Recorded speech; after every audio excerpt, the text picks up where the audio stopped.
La Banque de France vous met en garde contre un nouveau type d'arnaque avec des escrocs extrêmement bien organisés et des arnaques contre lesquelles vous ne serez peut-être pas remboursé.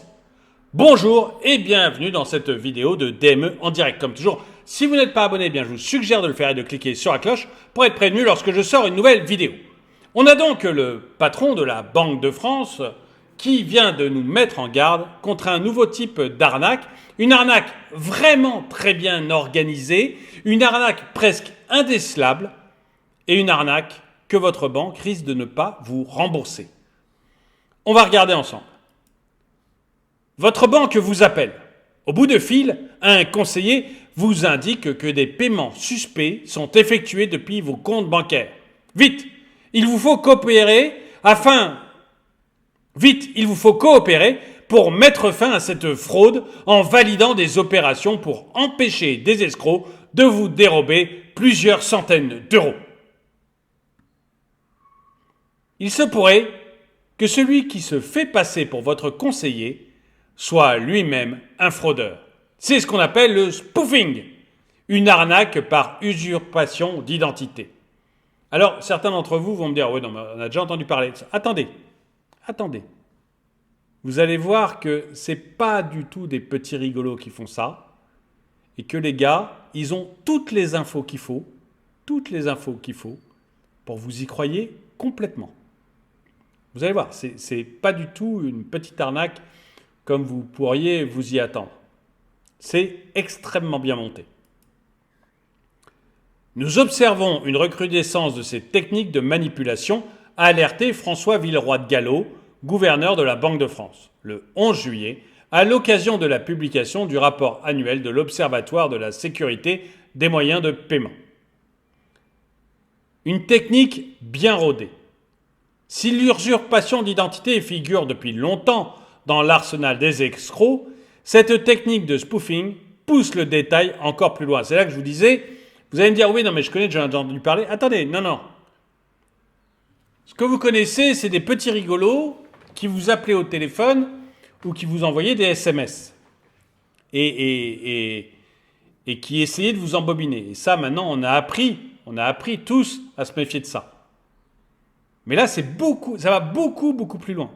C'est beaucoup plus dur à détecter. Pour annihiler toute méfiance chez leurs interlocuteurs, les fraudeurs réussissent aujourd'hui à usurper jusqu'au numéro de téléphone d'institutions ou d'agences bancaires bien réelles. C'est-à-dire que le numéro de téléphone que vous allez voir apparaître quand vous allez répondre, c'est le numéro de téléphone de votre agence bancaire dont vous avez l'habitude. Et vous allez voir, ça va encore plus loin, mais déjà, vous allez voir ce qui va apparaître, c'est Crédit Agricole Centre France, si vous êtes Crédit Agricole Centre France. C'est le numéro de votre agence. Donc vous allez déjà avoir un peu plus envie d'y croire. Mais ça s'arrête en plus pas là. Certains sont également en possession de données personnelles de votre victime, comme les dates et lieux de naissance ou les adresses. C'est-à-dire que le gars va vous appeler « Allô, Crédit Agricole Centre France, François Xavier, vous êtes bien François Xavier, né le 30 août 1974 et habitant à cette adresse ?» Je ne suis pas au Crédit Agricole Centre France, mais si je l'étais, ah oui, c'est bien moi. Et là, vous avez vu le nom de votre banque, le gars est capable de dire qui vous êtes, votre adresse, quelle date vous habitez, quelle date vous êtes né.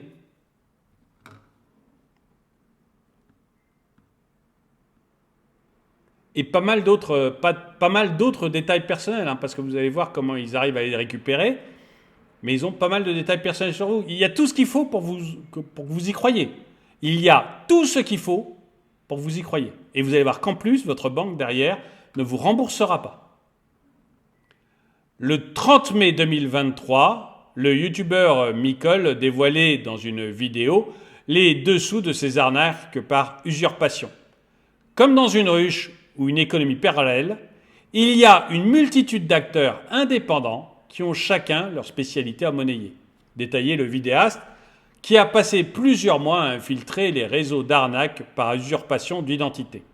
Du receleur de numéros de téléphone à l'appelant, c'est toute une galaxie cachée qui se cache derrière ces nouvelles arnaques. C'est-à-dire que vous allez avoir des gens qui vont être spécialisés sur le dark web, qui vont être spécialisés pour connaître vos numéros de téléphone, donc ils vont récupérer, et ils vont lier ça à votre agence. Mais vous en avez un autre qui va savoir que tel numéro de téléphone appartient à François Xavier, qui a telle date de naissance et qui habite à tel endroit. Et puis vous en avez un autre qui va savoir que François Xavier, qui habite à tel endroit, eh bien, il a tel ou tel autre détail personnel qui est lié à sa vie.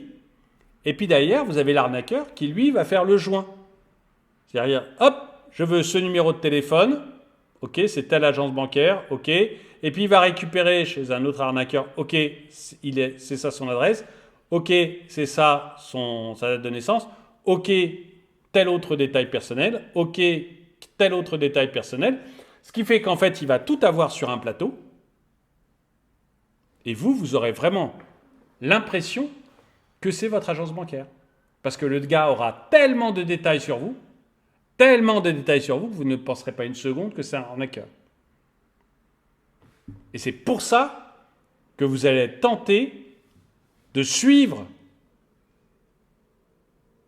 les recommandations que vous demande cet arnaqueur. Et cet arnaqueur, il va vous demander d'aller sur votre compte bancaire et de faire vous-même, donc vous allez aller sur votre compte bancaire, et vous allez vous faire vous-même les manipulations pour éviter l'arnaque. Mais en fait, vous allez tomber dans l'arnaque en plein, en faisant vous-même ces manipulations.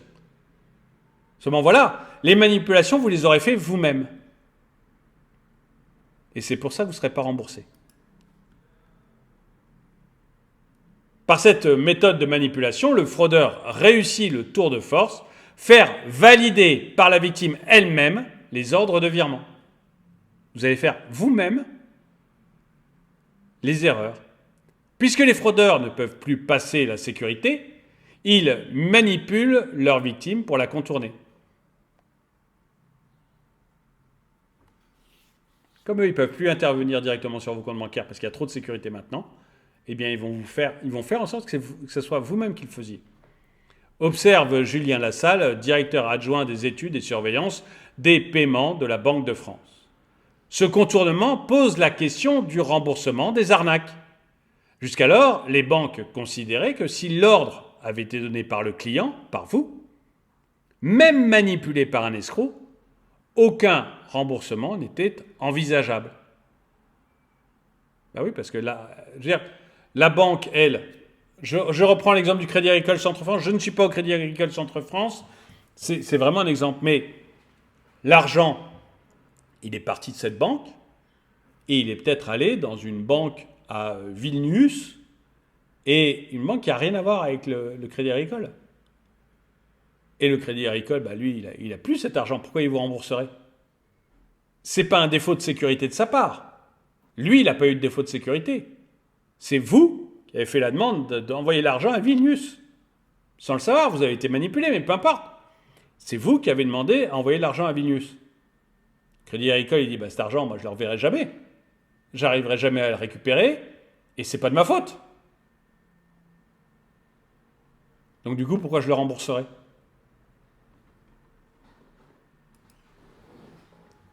Et ça se comprend de la part de la banque.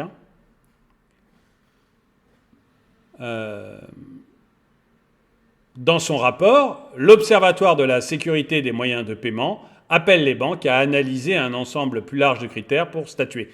Oui, mais il faudrait qu'elles s'assurent, les banques. C'est-à-dire qu'elles accepteront de rembourser que quand elles seront assurées sur ce genre de problème. Et il faut trouver un assureur qui acceptera de faire ça. Et c'est pas du tout évident, quoi. Une loi pour enrayer l'usurpation. Pour limiter la prolifération. Je rappelle que comme c'est la Banque de France qui en parle, c'est que vraiment ça arrive de plus en plus souvent et ça peut vous arriver. C'est pour ça que je voulais vous mettre en garde. Pour limiter la prolifération de ces arnaques, la Banque de France compte sur la loi Naegelen, j'espère que j'ai bien prononcé, votée en 2020, qui entrera en application le 25 juillet 2023.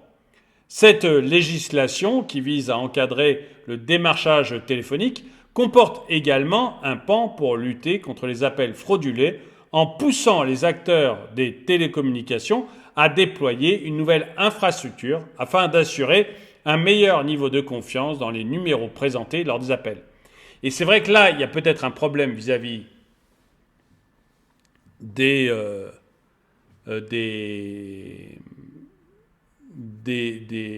opérateurs de télécommunications. C'est-à-dire que là, l'un des problèmes, c'est que quand je reçois mon appel, je vois le nom de ma banque. Ou le numéro de téléphone de ma banque qui apparaît sur mon téléphone. Donc forcément, j'ai confiance. Mais si le fraudeur a réussi à usurper ce numéro de téléphone, ça pose un problème. Donc là, il faut peut-être que l'opérateur de télécom m'assure que quand je vois écrit sur mon téléphone le nom de ma banque, comme j'ai cité Crédit Agricole, je vais en prendre d'autres, BNP, Société Générale, Crédit du Nord, il faut que mon opérateur m'assure que quand je vois ce numéro, c'est vraiment ce numéro qui m'appelle. Or là, ce n'est pas le cas. Et c'est vrai que là, il y a peut-être une responsabilité de la part de l'opérateur téléphonique. Une large campagne de communication a également été lancée par les banques pour rappeler à leurs clients de ne pas révéler leur identifiant et leur code personnel. Mais ça, à la limite, c'est pas le problème. C'est que dans cette arnaque-là, je ne donne pas au téléphone mon identifiant et mon code personnel.